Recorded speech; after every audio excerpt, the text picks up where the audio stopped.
What were some of the factors that prompted you to, in recent years, reconsider atheism and to come to the conclusion that that there is a intelligence? It's been entirely these, I suppose, biological discoveries and discoveries about the chemistry. So these things. The complexity and... Yeah, the integrated complexity argument. Now, when you talk about the integrated complexity, yeah. Is it the unlikelihood of that developing naturalistically, the first complex integrated biological system? Is that where the problem you saw? Well, yes, because after all, there is a problem about of physical nature. There's it's if the integrated complexity of the physical world is a good reason, as Einstein clearly thought it was, of believing that there was an intelligence behind it, then this argument applies a fortiori with the inordinately greater integrated complexity of the living world. It seems to me this is just obvious that that argument is much stronger now. And this was one of the factors that led you to conclude there must be an intelligence. Yeah. It was accepting Einstein, who after all was the person who's qualified to judge, and seeing that a fortiori this applied where, of course, Einstein didn't have any authority at all and wasn't inclined reasonably enough to talk about it. Yeah.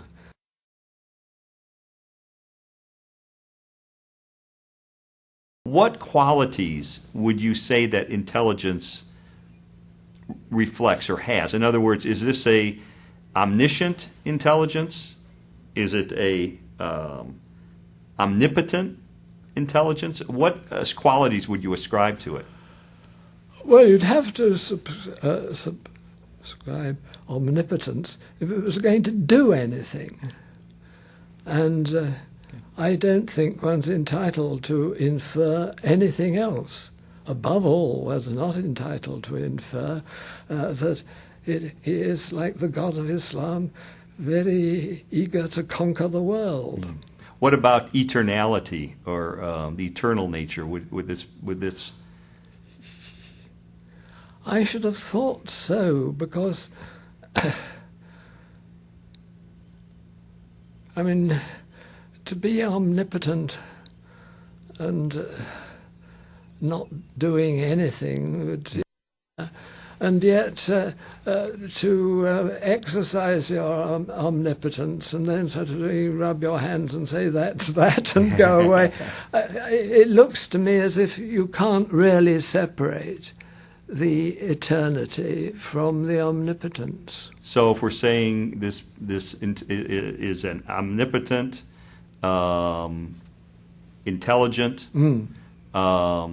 eternal, omniscient, those qualities you'd certainly agree to. I think that's right, yes. But what about personal?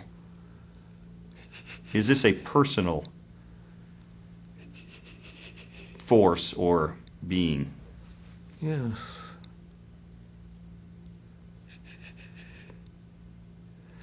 Well, you're suggesting activity. It's very hard to think of a conscience,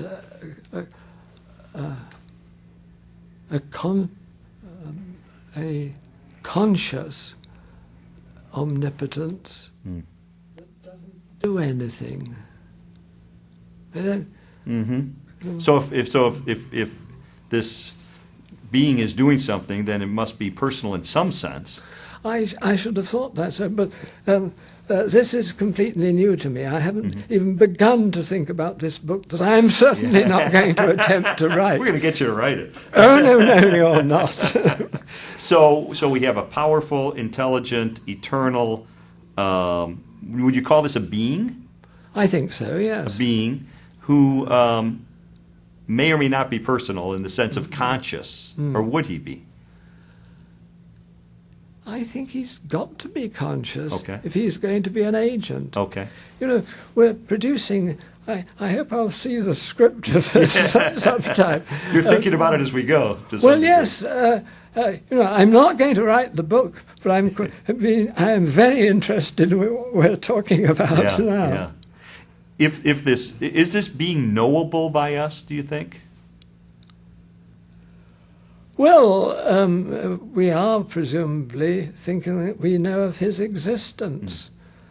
And as there doesn't seem to be anything else to know about him other than what we've suggested, we've apparently got all the knowledge of this being that's going to be available.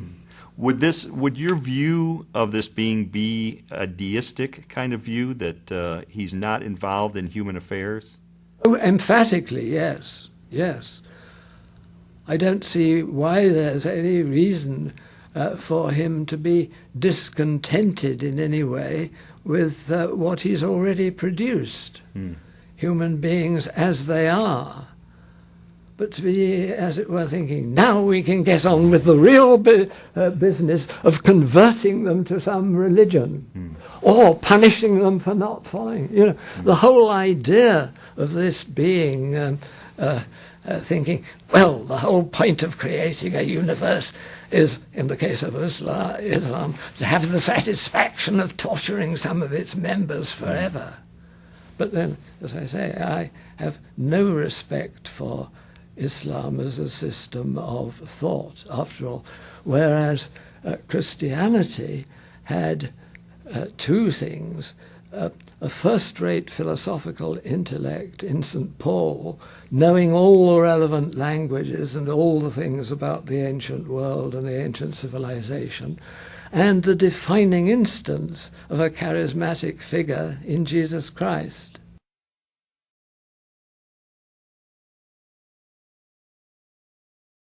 Now, it seems to me that this being created all that is, but you seem to be going a step further, because you're saying that the integrated complexity of organisms is evidence, perhaps, of this intelligence. So he didn't just create the universe, but he's also been involved in the creation of life. Oh, yeah.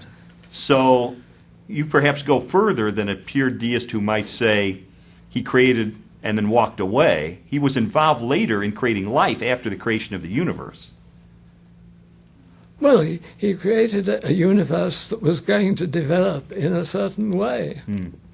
It doesn't mean that he's going to be interested in anything thereafter. What we're postulating him to explain is the creation of the whole shoot as we know it.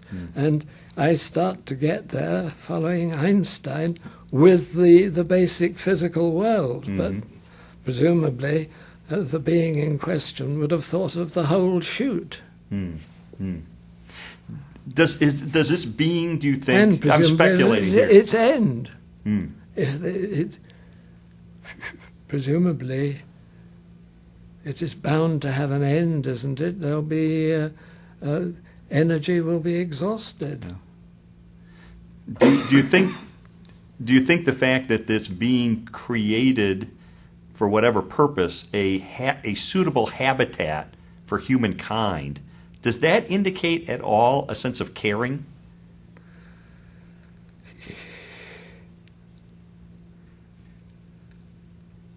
Well, I think if we were involved in a discussion for this book, that would have to be considered. Yes, I think that it's a reasonable thing for someone to argue. That doesn't mean it's the right, but it's certainly right for someone to say that. Yeah, I think. Yeah. And that is, in fact, what theists would want to say in some way, wouldn't it? The whole purpose of this creation was to produce believers. Yeah. You mentioned Jesus a little while ago. How do you view him? Who was he? How do you view him? I don't think I have any view of this. I think this is a defining case of a charismatic figure. And if one were engaged in a study of charismatic figures, this one would be compared with the major figures in other religions.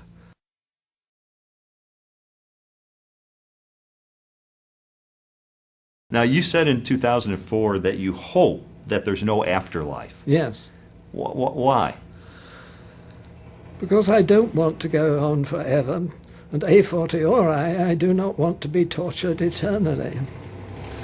Now, a Christian would say that you wouldn't have to be, that if you take that step to say, I believe in this deity, it makes the miraculous more possible, there is historical data for the resurrection, and according to Christian teachings, that someone who receives Christ as their forgiver and leader doesn't have to worry about eternity. No, but I still don't want it. Really? No. Even if there were a heaven? Well, it depends rather on what the activities were. But if the activities were simply praising God and things of that sort, I'm not very... A continuous service, even a continuous... As I'm totally unmusical, the idea of my father-in-law, I think, would have been very happy about an eternity of first-rate music. If the Christian God exists, what would he have to do to convince you of that?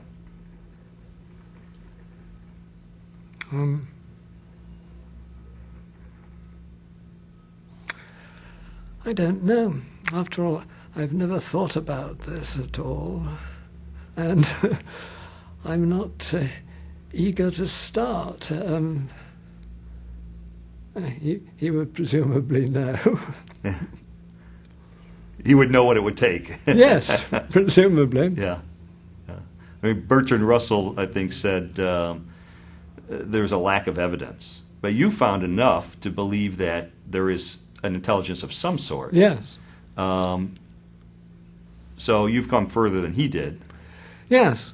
But circumstances have come further. New scientific discoveries. Oh, yeah. I mean, there's been a gigantic advance in the sciences since the death of Bertrand Russell. Yeah, no question, especially in this area.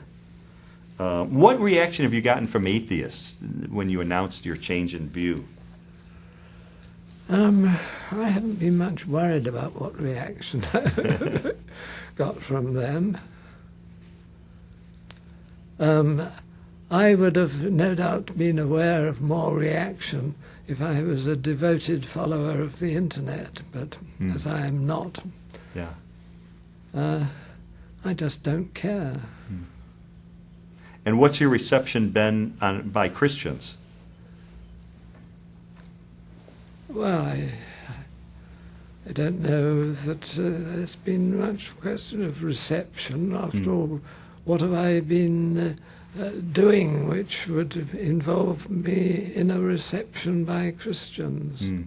I think most Christians who truly care about other people would say, here we have a great intellect who was known as one of the great spokespeople for atheism in history.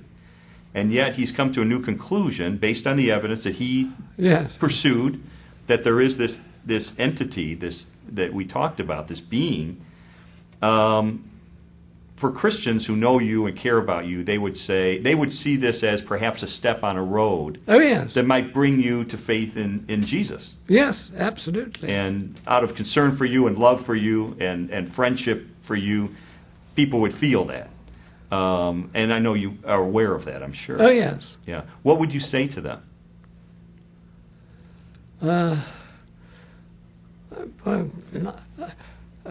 It hasn't actually happened. I'll have to think about what I say if they do say something. I mean, you know that people are praying for you, I would guess. And I expect so, yes. Yeah. Does that bother you or concern you or Well, trouble you? No, I don't. It's not a matter I think about. You know, after all, it's not something you notice. Yeah. The object of prayer doesn't know anything about it. I mean, no doubt people are praying for members of the royal family, but I don't imagine that the Queen devotes much of her energies in a very busy life. He probably appreciates it. He probably appreciates it, but... What would you say is the biggest barrier to you in becoming a believer in Christianity?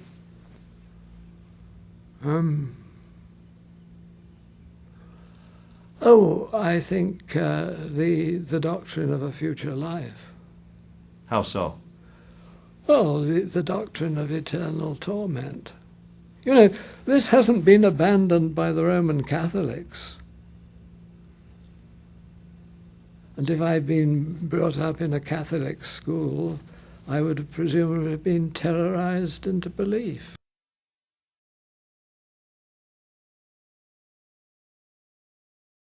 Now, when you were in college, you attended the Socratic Club Yes. during the time that C.S. Lewis Yes. was heading that up. What were your impressions of him? He was obviously a major intellectual figure, and one should add, not merely in these religious matters. He was, I believe, a first-rate scholar of English literature. And he, I believe, learned later, he was a member of a small group of academics with similar interests who used to meet regularly in certain public houses, you know, including one near my old college, St. John's. Really? Yeah. But, you know, there was that aspect of C.S. Lewis which was entirely separate from his Socratic Club aspect. Did he make Christianity attractive to you at all? Did you become intrigued by it at all through his influence, or no? Well, I was very interested in it, and if I had become religious, that's the religion I would have gone for.